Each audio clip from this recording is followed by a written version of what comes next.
Welcome back to the channel. It is Sunday the 26th of October, my youngest son's 16th birthday, and it does mean that in 2 months from now, Christmas will be over. It's that quick towards the end of the year. This is my weekly channel update. This is my opportunity to talk about the games that I've bought or I've been sent, the games that I've played, and more importantly, I'm going to have a conversation topic at the end of the video. And this is the one I think a few of you may have been waiting for. I've actually been dreading it. This has taken me almost a full week to get together, and this is my top 10 Shadowdark books of all time. So this is you've played through the Minotaur adventure, you've got your free copy, or you bought a copy of Shadowdark. What are the next 10 books I think you should be looking at? And this has took a ridiculous amount of time to put together. I've got over 240 Shadowdark books, zines, adventures, things in my collection, so it's took a long time to wind them all down to actually get. I basically moved them down to a top 50, rerun the whole thing, and then managed to get down to ultimately to a top 10. I was going to do a top 20 or top 30, and I thought it's just going to go too long. As I always with these videos, I will timestamp and put the chapters down below, so if you're here purely for the top 10, you'll just be able to click on it and it'll take you to my top 10. Okay. As I do with all of these, I'm just going to start off with the games that I've played this week, and I've only played 2. It's been a quiet week. Main reason for that is holidays, and this week coming up, I'm actually taking a holiday as well. So being my son's birthday, and it's half term this week, so we're going to sort of have days out and stuff. So I'm not doing any sort of live recording over the next week, which even on the Friday night felt weird, because I'll be doing a lot of one-shots every Friday, I think, for about 2 or 3 months. So that has been a bit strange. But on Monday, we did on the live, we carried on with Zane Daniels' Druskara campaign, which my wonderful Teenage Mutant Ninja Turtle managed to actually finally do some parkour this week, and I was bounding around all these old ancient rocks and memorials and stuff like that. I'm not going to spoil it because it does go out live on the Dungeon and Dyslexia Tabletop Tales channel, so you can go and watch it on there. I'll link, obviously, well, if you're not aware of my second channel, I'll link it in the video description as I do for all those. So that's where all the live plays go out.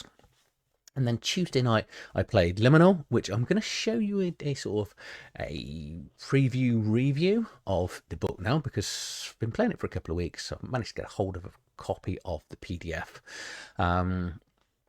And yeah, it's, well, it's off camera, so I can talk about this. So my character is a sort of, he's ex-military, sharpshooting. He's got this ancient sort of magical artifact. And at the end of the adventure, we managed to sneak down to the basement where the vampire was. And in the basement, there was a vampire and 3 sort of people that the vampire, I can't think what they're called in Liminal, but it's sort of, like it would be a traditional ghoul in Vampire the Masquerade. So my character is incredibly quick, incredibly good at shooting. And I've since found out he's a bit of a glass cannon, because I pulled up my pistol, shot twice into the vampire, killing and dropping the vampire instantly. I then had nothing else to do. Because I dropped the vampire, the 3 ghouls practically killed me. They all hit me, and I just hit the floor. We haven't got any magical healing. So at the end of the adventure, they killed the other people, and yeah, I managed to stabilize eventually. So it's going to be a bit of an interesting one. I need to think a little bit more tactically, but it's quite cool actually that the game is a little bit more deadly than I thought it was. So it said I'm going to really have to think about what I do. Thursday, I'm going to be going live with Brian of Vasgrim, which is currently on Kickstarter. There's a few copies floating around in this country. It's basically a Mork Borg inspired alien-ish type of game with, I think it was it 3 or 6 different types of bugs you can get in. So we're going to be talking to him live on Thursday night. And then Friday night, which is Halloween, we have our live play of There Be Monsters Orcs. So we will be going out on Tabletop Tales, by obviously the second channel, and a few of us will be painting our face green and being traditional orcs, and we're looking at costumes and false teeth and a variety of other stuff. Okay, so what games came in? It's been a bit of a good week this week. There's been some pretty high profile games I'm going to say that has arrived. So the first 3 that I'm going to look at is Aliens. So Free League have released these. Obviously, I don't think they're out for full release till the 18th, but I've got the core rule book here, Rapture Protocol, which is an adventure, and then we've got the starter, just part of the starter set, which hopes last day, which I'd say I had the original version of Alien. I liked it. It's one of the few Year Zero engines that I actually like. But this also, I did find the original version quite hard to read because there was an awful lot of, it was all sort of black background and white writing. So I'm glad they've gone with this, whatever colour that is. It's not white. Let's go with off-white. But it does make it stand out and make it a little bit easier. Some of this green, though, on green, is it seems like there's a little bit of bleed on the words, and it's designed to represent computer screens, but I don't know about you in your copies where it's sort of, that's fine. So you get into the timelines and stuff, this is fine. But these sort of ship logs things do seem a little bit blurred. I'm hoping that's not across the rest of the books. I haven't even really looked at this as yet because I want to try and get some reviews done. I want to try and get a main review of this done this week, but I don't know whether I'm going to have enough opportunity with days out and stuff. But we've then got the Rapture Protocol, which is an adventure, and that has been written by a friend of mine, Jonathan Hicks, and I think he's been sat on this for about 2 years. He wrote it when he was talking about it, and it's finally here. So this is going to be, again, really interesting to get this played, get it ran, and be able to sort of give you my feedback on it. Loving the ship layout here. So we've got 2 decks and the bridge, communications up in here. I'm not going to show you much more because it's an adventure. Then we've got the starter set, and I'm not going to show you much of the starter set, but the Hope's Last Day. So you should be able to guess where it's based, and we'll get a look at a map here. So Hadley Hope from the Aliens movie. So that's where the starter set, and it's got a really good 2-page map, which it's got these little creatures here, and a little creature here, and a little egg here. So that's a little bit worrying, I think. Well, for the players, not for me. We've got some face huggers here in this stasis room. Again, I love the quality of Free League stuff. I don't know what the difference between the rule set is, but taking a punt on it, quite happy that it's all here. So the next thing I got from Cubicle 7, my review for this has already gone out. This is Sons of Rust, and it appears that in my interview, I do love this book. It's only 96 pages, so it is quite small. As opposed to calling them Space Wolves, which is my favourite faction, I believe at several stages during the video, I may have referred to them as Sea Wolves. I don't know why. I was going through my notes. I hadn't written anywhere that it said Sea Wolves, so I generally don't know why I did that. But I think that's throughout the video. It has been, but I'm not going to rerun it. I'm not. There's no point. Hopefully, people can just get by. But it's really good because I've never played any sort of 40,000 other than Wrath and Glory, so I don't know much about the lore. But say this is my favourite faction from just looking at them, and they're cool Viking inspired type people. So I'm like, okay, this is, if I was ever going to play it, I was going to play it, and it's got loads of different ancestries in here with special abilities, which I go through in the book. It's available pre-order now. You can get it through DriveThruRPG affiliate link if you want to, or say you can pre-order the physical copy, which is due, I think it's Q1 or Q2 next year.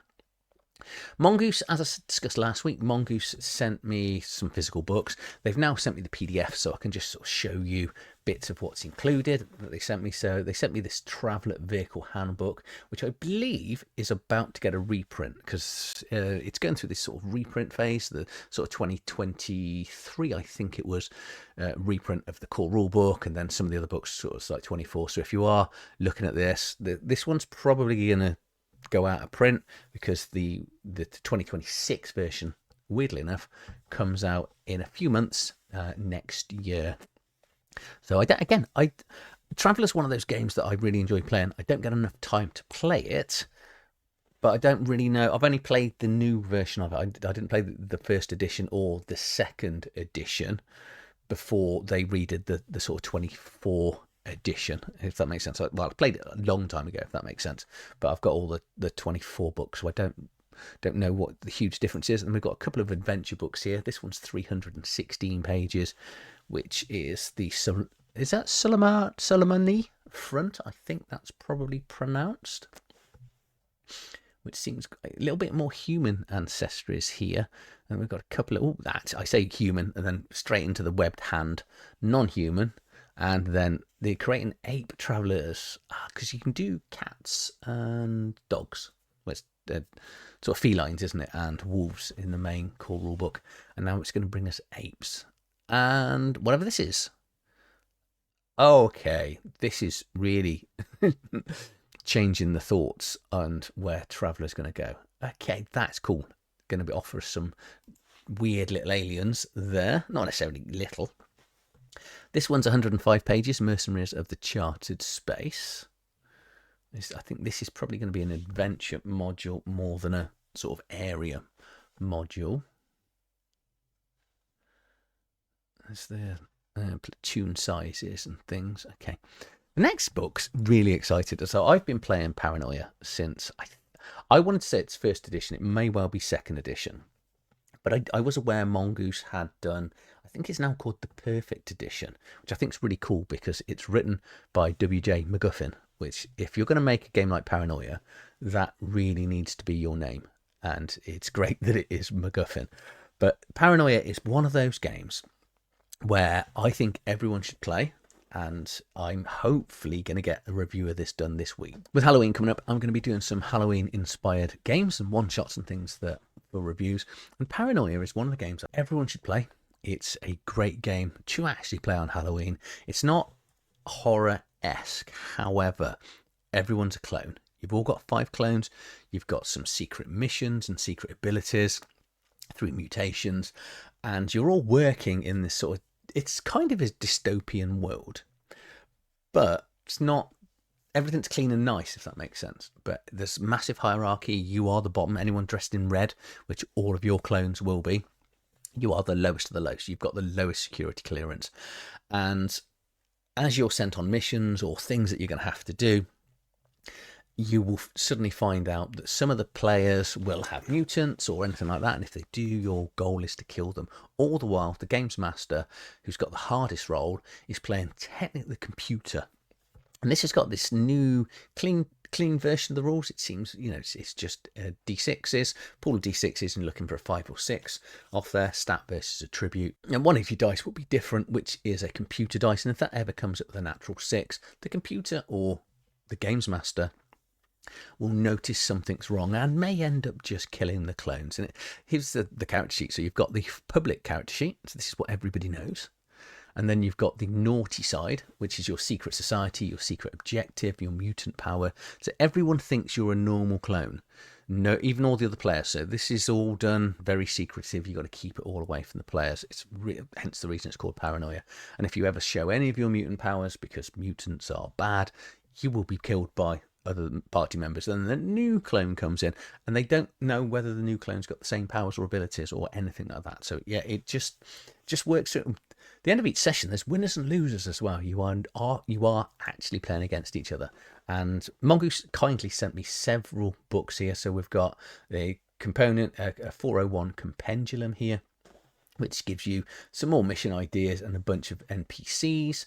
And then we've got the Brave New Missions, which is basically a adventure book with lots and lots of sort of one-shot ideas. So Liminal is the game that we're playing now. It's written by Paul Mitchener.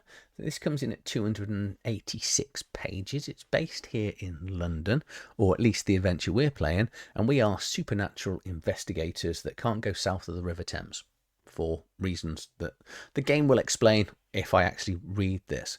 But you all play a sort of a faction and a group that have been put together for specific purposes. All of us are sort of supernatural, and we've got things like here, you know, you can have necromancy, shapeshifting powers, supernatural beings, smaller factions and stuff. So the game is based in Britain and Northern Ireland. But let's just here we go, character concepts. So you've got like a wizard that you can play, a changeling, which is exactly how it sounds, clued up, a criminal, so it's almost standard human, a dampier, so the vampires are the bad people in this game, so you're almost a vampire in this, eldritch scholar, that should sound familiar, the face, you know, a charismatic man, a gutter mage, They do traditional formal mage, just a standard investigator. A knight, these protect the Fae from the Fae courts. Men in Black are they're the religious faction. Warden, it is my character. I am the bodyguard to one of the mages. Not the best of bodyguards. Well, I survived, I suppose. I killed the vampire, but and then Werewolf, which is, I should expect, a werewolf there. From a game mechanical point of view, it's nice and simple. You basically take a couple of d6, roll them, add them together, add your skill, and you're normally looking to get 8 or slightly more. And if it's an opposed roll, obviously beating against your opponent, that's it.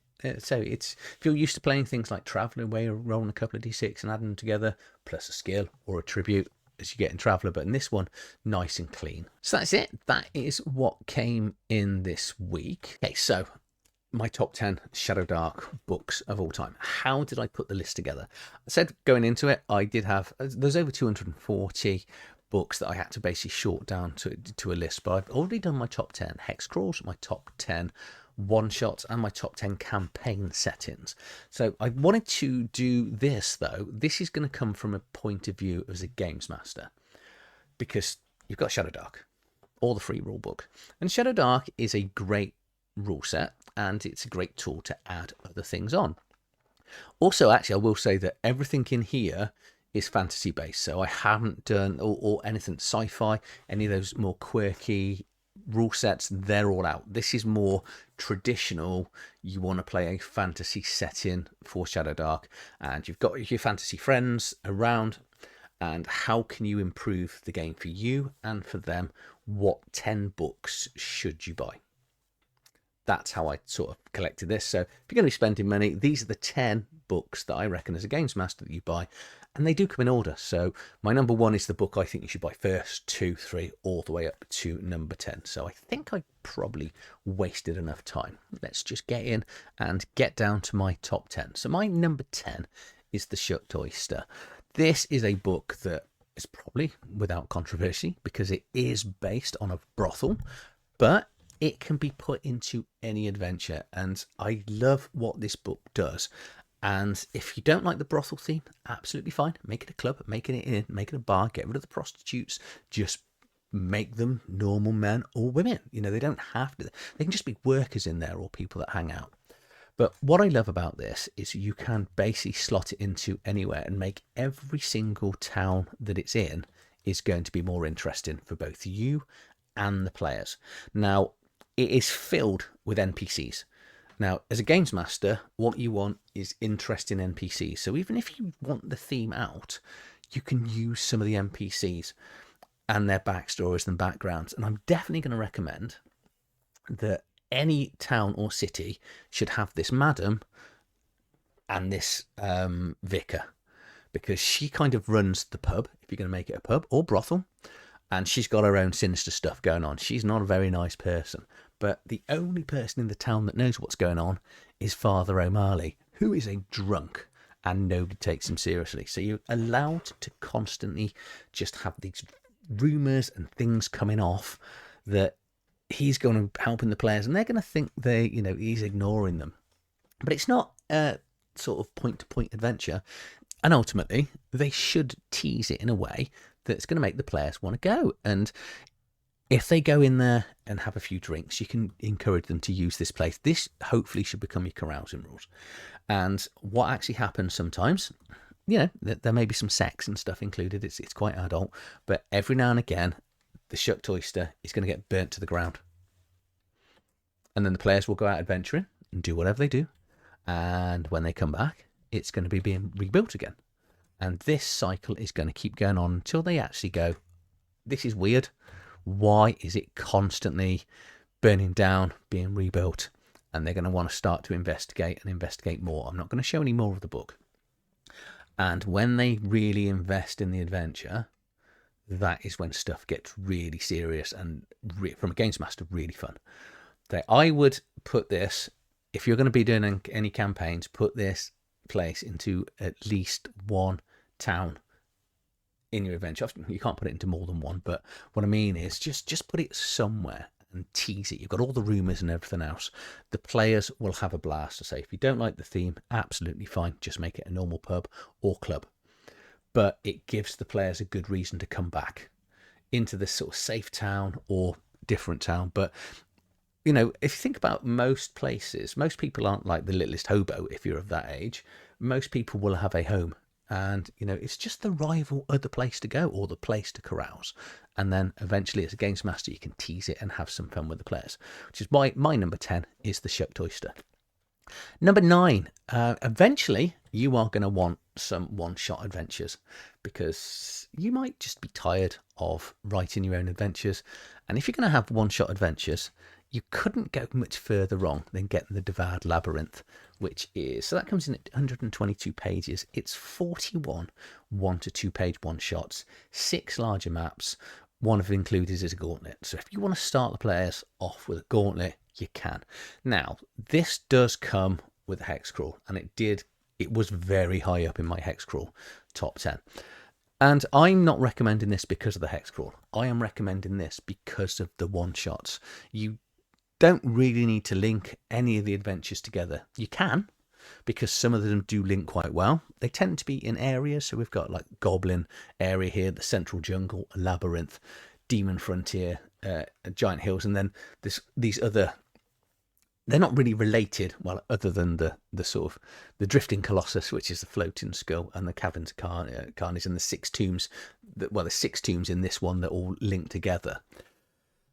But they're all, again, ignoring this, just going to burn over here a little bit. So this is what you're going to see. You're going to have this. So some of them are 2 pages, some of them are 1 pages. It's going to allow you as a games master to, if you've got less players one night, or you want to sort of start players off, and you know, like you've done the Scarlet Minotaur and you want to just do some one-shots, this is just full of them. It's designed to be done as a hex crawl. It's a very good and interesting hex crawl, but all the one-shots are very different. It's like you've got this tower here, which is going to feel a little bit different here to this hatch, the watch, sorry, and then, you know, some of them are over different levels, and so it's just a really, really good, interesting, so like mood rings down here.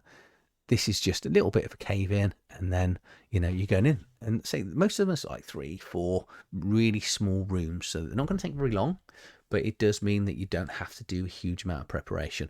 Also, when you buy this and you get all the PDFs, you get all the maps, player facing and games master facing, maps included as a bundle. It's amazing. It is available on Drive-Thru-RPG, and I think it's physical copies. I think I read in the email they're being shipped now. So the Bad Labyrinth, my number 9 book that you should go and get for Shadowdark. Number 8 is not a Shadowdark book, but let me explain why I think you should have it. One of the shortcomings of Shadowdark for some people, and I don't mean shortcomings in a nasty way, is overland travel can be very simple, can be very basic, and some people want to make it a little bit more complicated. And if you want to make it a little bit more complicated or interesting, you need this book in your arsenal. Even actually, if you're running any fantasy setting, I kind of think Into the Weird and Wild should be in your collection. It's 248 pages, but I'm just going to run you through the chapters here.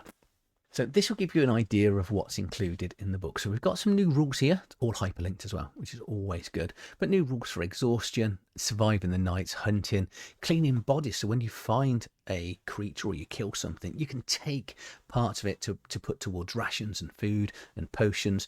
How the phases of the moon can change the game. Calling the wild, becoming lost if you go in the wrong direction.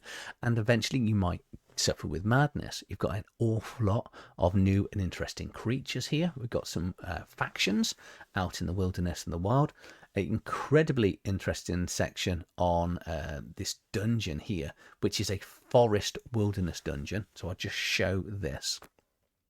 So this is a hex crawl map. So you'll have a hex crawl for your players if you want to, or you can have a point-to-point sort of move around adventure. This is going to show you, as a games master, how to turn a forest, normal, boring, mundane forest, into a hex crawl place with specific locations and trails and secret paths, things like that. This works perfectly with Shadowdark. Loads of new rules, things like that. It's going to make traveling and moving around a lot more interesting.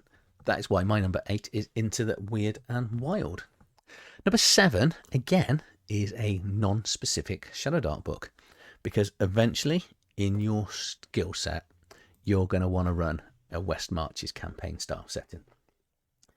And this is 45 pages. Now, I know Shadowdark and Kelsey is doing a West Marches update to the new rules and stuff that is coming out. But in the meantime, you're going to want to do one now. And we don't know when, you know, the new versions of Shadowdark are actually coming out. You want to go and grab this now. So this is 45 pages. There are another 3 books that you can buy, but I'll talk about that in a second. But this, I've never ran a hex crawl style setting in the 30 odd years I've been in this hobby.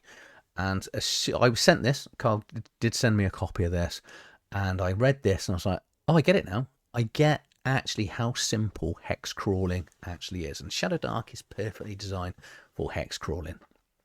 This is going to teach you in 45 pages and it's actually written like a sort of school university lecture book. Now, don't let me put that off. But what I mean is, it explains here. So, chapter 1, this is what you're going to learn in chapter 1, and it breaks it down. Then we'll take you through each of the sections, and then it does a summary at the bottom just to clarify everything else. And this will just take you through how you have the safe space, so the town, which is always safe, so the players will always come home. They go out and adventure, and then at the end of the session, they always come back, because this then will allow you to run an adventure. If you do the true West Marches style, you can run from anywhere from 2 or 3 to 15 to 16 players at one time. Because players come in and out, and by always coming back to the safe place or the inn or wherever it is or town, it means if you only get 4 players on the next session, you can just send them out to another area and go and discover it. Shadowdark's very good for how to build hex crawls and take you through the maps, but this just gives you the tools and the knowledge and therefore the confidence on how to run it. Carl has also released 3 other books. There is one book for players, one book for the games masters, and one for the adventurers. If you buy all 4, there used to be a bundle on TTRPG. If it's still there, I will link it in the video description. And what you find is, if you fill it out and the players fill it out, you're going to be able to write a novel and release a story of your own work that you've played. And the good thing is the players will have written it, because the beautiful thing about hex crawls is this, you can have 1 or 2 locations in, but the players are just going to they're going to drive where they're going. They're going to have their own goals and their plans and what they're hoping to achieve out there. And you're just going to be rolling all the random encounters and then seeing how the players, get on. So here we go, point 5, return to town. At the end of the session, make sure you can get them back to town. That is why my number 7 is West Marches. Number 6, one of the downsides of Shadowdark being a incredibly rules light is it doesn't encourage players to have sometimes that fully exciting backgrounds.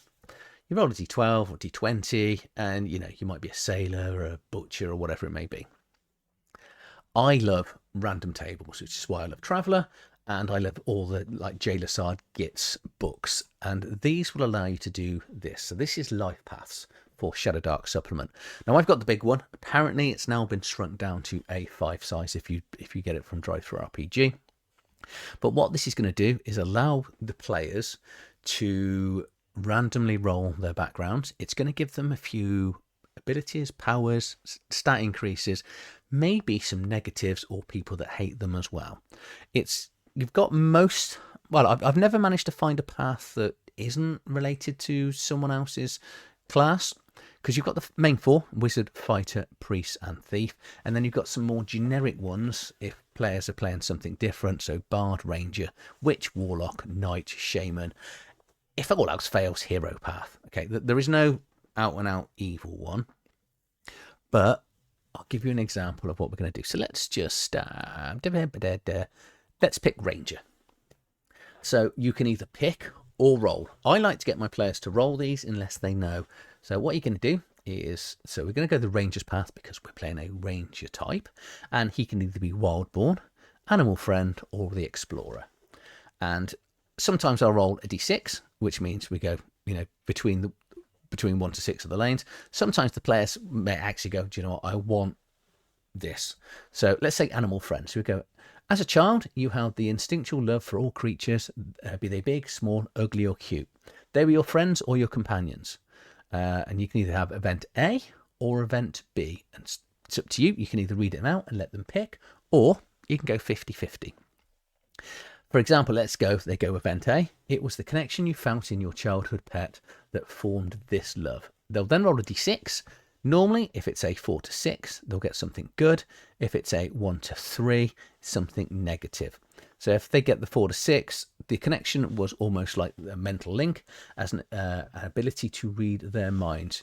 You held a sixth sense for what a creature desires. So they're going to always know that, and just write that down on the character sheet. So this is going to give them, say, a few more tools for playing. However, if they fail, but ever close to animals meant that your link with humans waned. You struggle to understand human emotions. Now, again, that's just a more mechanical point of view. So you can probably make them roll disadvantage on any sort of wisdom checks or anything along those lines to try and understand, humans, are they lying, or things along those like nature. So that is their childhood role. They will then get an adolescence role, and then they'll get a young adult role. And some of them, there might be 2 young adult roles. And then finally, there is, if you think that's too long, you can actually just do a D10. So again, childhood, adolescence, and young adult role. And I love this. I've played campaigns with this. Be careful, because if they do roll a few constant positives, they can end up round about a level higher, just because it just gives them a little bit of, additional. So here they might get like +1 to range attacks, for argument's sake, which in essence, you've probably got to do 2 levels to gain that. But a lot of them don't seem to give hit points. But for example, here, you suffered childhood illness, you were unable to help living in the wild, -1 to con. So there are going to be chances they may have negatives. Not every player is going to want to play with negatives. You need to explain to the players going in that something good could happen, something bad could happen, and they're just going to have to accept it, which, I think if you're into Shadowdark and you're used to 3d6 down the line, you're going to accept stuff like this. It just makes backgrounds, characters so much more interesting, gives them a few quirks, say enemies, or you might be actually taking some stats or abilities off them. But that's why I love it. I love Life Path, which is why it's my number 6. Before I get into the top 5, there's just something I want to explain. So when I look at 6 through to 10, these are all things about changing the core rulebook, adding new skills, new roles, a new way of sort of generating travelling encounters, helping create hex crawls, one-shot adventures, or a location that you can just put into a town to make all your adventures a little bit more interesting. These first 5 are things that are going to help the games masters and players have more options and make, I think, the game considerably more interesting. Because one of the downsides of Shadowdark is there's not a lot of option for players. You've got 4 classes, 6 ancestries. So what we're now looking at is increasing that number quite significantly to have more options for the players, more options for the games master. Which is why my number 5 is Unnatural Selection. This is 159 pages of new classes, 7 new classes, 12 new ancestries, a load of new magic items in here. Ceremonies, which is a new way of doing carousing. We've got these curiosities, which is probably my favourite part of the book, but I will show you. But more player options, they're always going to thank you for it. Including, there is my favourite class in here, which is the Grave Warden, which is technically a necromancer. But you can play a good necromancer in this one. A load of new death pantheons, languages, gear options, games, character names. Say new spells here for the Ovate and the Shaman.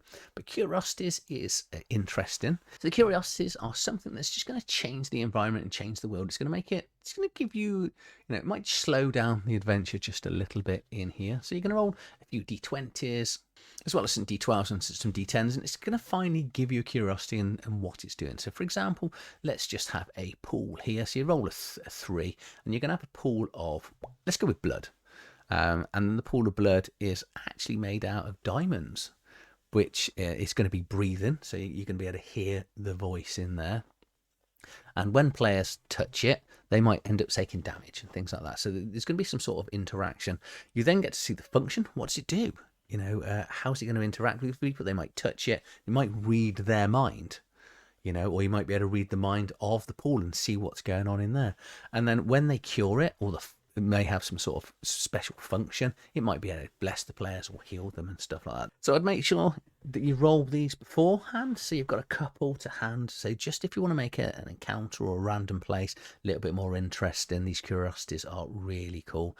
We've then got a ton of extra monsters, because you're always going to need additional monsters to make it, you know, more interesting. We've got a curse in here as well. But the rest of the book is this. It is just, say, classes, ancestries, monsters and stuff.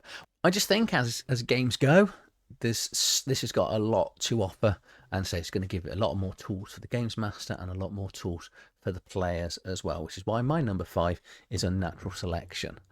Number 4 is, I apologise for this, it's not quite out yet. It is available in pre-order. I don't think the orders have locked so far, and that is Delve. Now, this is slightly ahead of Unnatural Selection, purely because it's only got 5 ancestries in here and 7 classes. So down on one, up on the other. But it does come with 12 dungeons, which, you know, one of the reasons why Devoured Labyrinth is in here, because I think dungeons is quite important as well.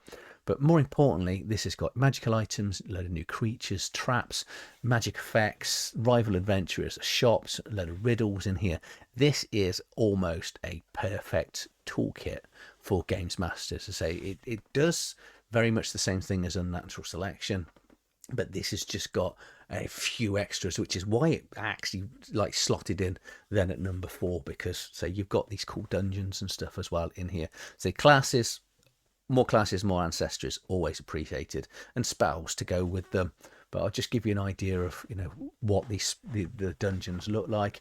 It's incredible art throughout. It's weird that it's colour. I don't get me wrong, I like the colour art, but you know, a lot of Shadowdark books do go with black and white. But it's going to give you all the background and the hooks to actually get you in here. And a lot of them are sort of, I think they're about 4 or 5 pages. They're going to take probably, they're going to take more time than the Devoured Labyrinth. I think you're probably looking at a session or 2 for some of these dungeons in here. But it's incredibly well put together. There's a lot in this book. I remember when I did my review of this, I was like, this is instantly going to jump into my top 5, because the adventures themselves are good. That's a good reason to be high, but to have new classes, new ancestries, a load of new magic items and stuff, it's almost everything that I feel that every games master should have is within this book. And there's only 3 things that I actually put above that. And the first one is my number 3, which is Shadowfinder, which is the complete beastery from Pathfinder book 1 to 6. This is over 500 pages, over 1,800 monster stats.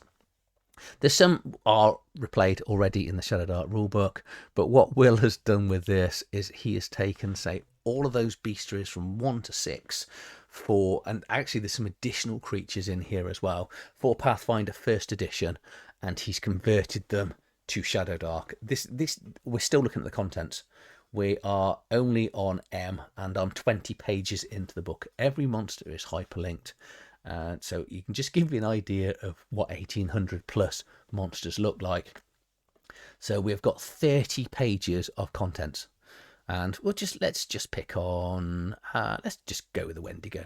So this will then you'll see this throughout the book. There is no art in the book because, well, it would be 1,000 pages if there was art. But I always think monster manuals is, once you've got a cool rule book, you really do need monster manuals, because monster manuals are most things that players are going to remember.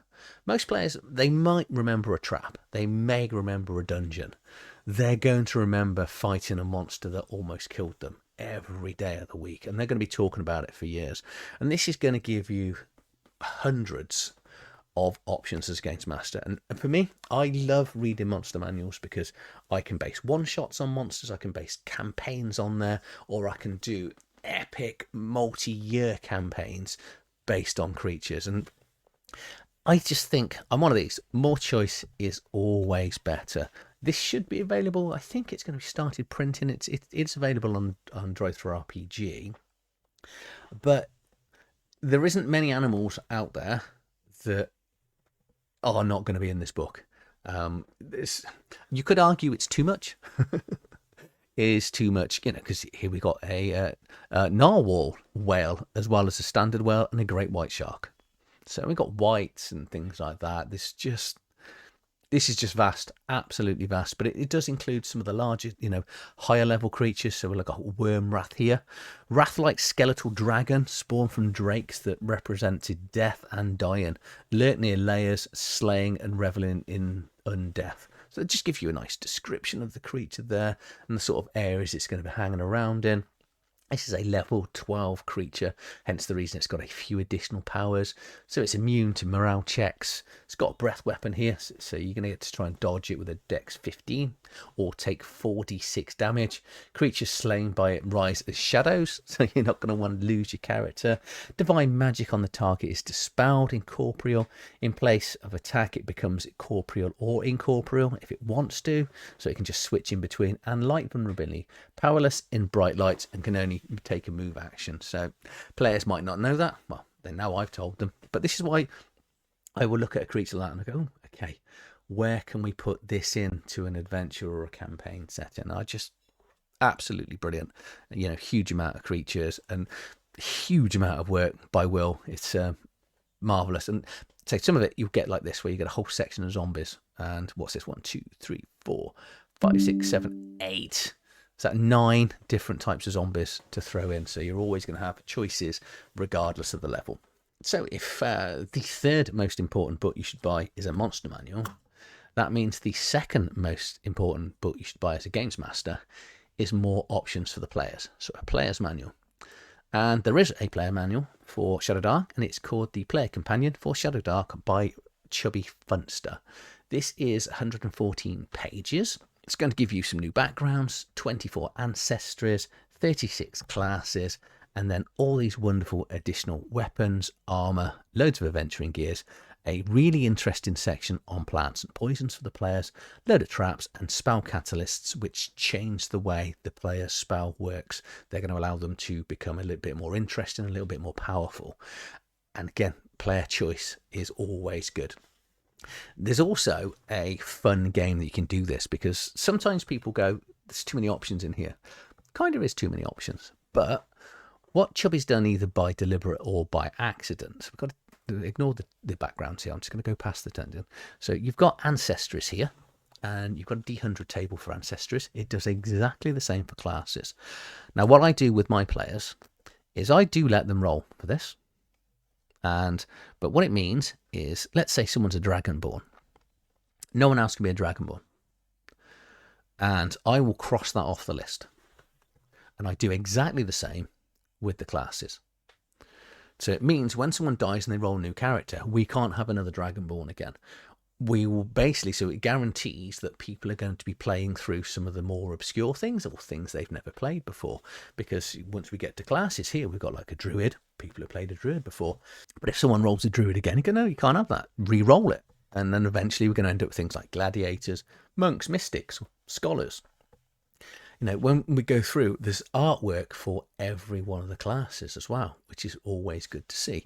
It's just such a wonderful player's guide in here for the players. And I just want to show you the magic stuff towards the end. Obviously, plants and poisons, they're going to have fun with that, and how to make some traps. But these spell catalysts, so you can be able to take items that you find out in the wilderness, and you're going to be able to hold them and cast a spell and change it. So let's say we've got some olives here.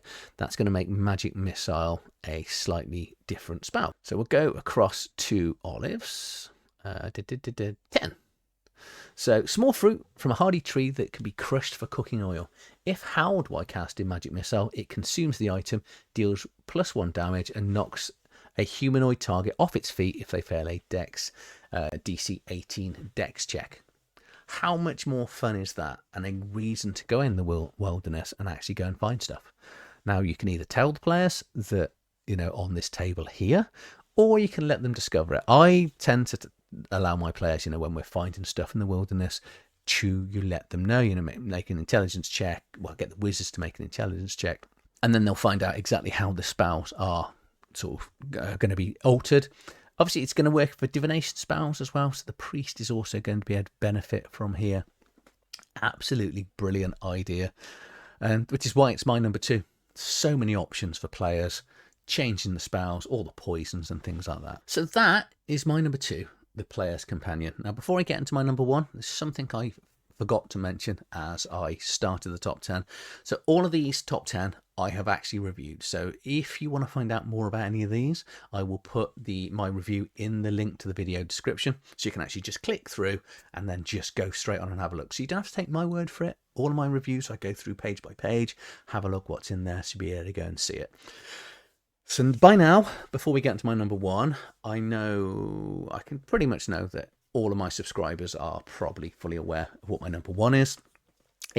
I knew what my number 1 was going to be when I started putting this list together, because it's the book that I think everyone should buy once they've bought Shadowdark, because I've given you a Player's Companion, I've given you a monster manual.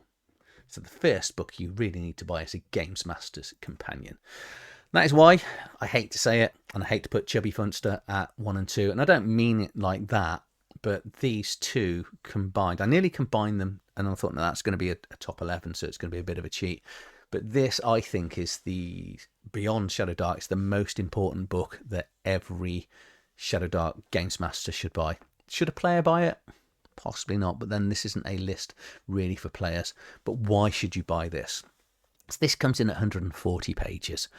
One thing Shadowdark does well is it does a fair bit on hex crawling.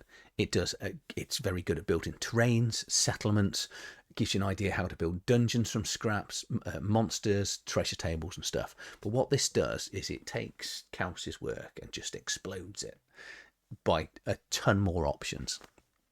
So we've got a slight change to the hex crawling rules in here, where we get more points of interest and larger tables, more hazards and terrains, far more options when it comes to different districts to make in the town. So it's going to make all your towns a lot more varied, a lot more options. We're going to have some specific names and types of things that the shops, taverns are going to be playing. We've got a Farkle game in here. Yeah. I don't mean that in our it's just a game that you actually physically play.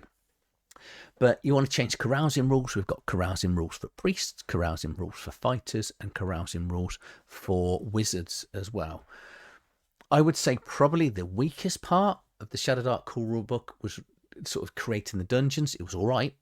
Don't get me wrong. It was all right. It was pretty good. Once I got these, I was like, nah, these are so much better. So this is going to teach you how to create your rooms, NPCs, changes over time, because dungeons do change over time. Magical powers, combats, death zones, things like that. We've then got other hazards, so for caves, deeps, and ruins and tombs, different traps, a load of NPCs and occupation, rival crawlers, a load of monsters with tables and monster descriptions. And then we're going to get into loads of your prizes, your rewards, dungeon dressings, treasures, all the way through to level +10, all your oaths and boons, magic items, potions, but more importantly, there's a load of cursed weapons as well. And then how to make magic items, because I love cursed weapons, but you've got, random tables as well, how to generate a magic item and what it does on the fly, and we're going to get the benefits. If you want to throw a curse in, we've got a D20 table for curses as well, and then sort of like utility items. Again, we're going to get features, benefits, and curses as well, and then a load of known magic items at the back of the book, which is why I'd say as a Games Master Companion, it's absolutely amazing. So that's it. That is why my number 10 is the Games Master's Companion for Shadowdark. I hope you've enjoyed this top 10. I'll be moving away from Shadowdark for top 10s for a while now, but I just want to say, special thank you to Kelsey for creating the book. And I don't mean to sort of rain on her parade, but all of the books that I've looked at today, especially the top 3, which I think, it's an incredible Games Master's Guide, Player's Guide in there, and then a monster manual. It feels quite traditional that I've picked that, and I don't know, it wasn't deliberate in any way, shape or form that I was like, I kind of went to a traditional D&D stance that, if you're going to run a game, you need a Games Master's Guide. If you're going to need a Player's Master's Guide, you're going to need a Monster's Guide. And then beyond that, you just, like, Delve will just give you more options. And then a natural selection is going to give you more options as well. And then the rest is just going to expand on all the greatness that Kelsey has created. So if you've enjoyed this top 10, actually let me know if you think I've missed something out. If if you've liked this top 10, let me know down in the comments below. If there's something you definitely think that I've never reviewed that I should probably include in my collection. I say I've got a lot, and I've got a lot more reviews to come. I will be updating this from time to time, whether it be 6 monthly or annually, as I'm doing more and more reviews. I do like to have my reviews included in the top 10 because, say, you don't have to take my word for it based on the sort of 2 or 3 minutes that I'm talking about a book. It means you can actually go and watch a sort of 40-minute talk, see what's in the pages, what's in the book, which is how I how I do my reviews. But I think this has probably gone long enough, and I probably need to go and spend some time with my son. So if you've enjoyed this video, please like, share, subscribe to the channel, and I'll see you on the next one. Thank you for watching.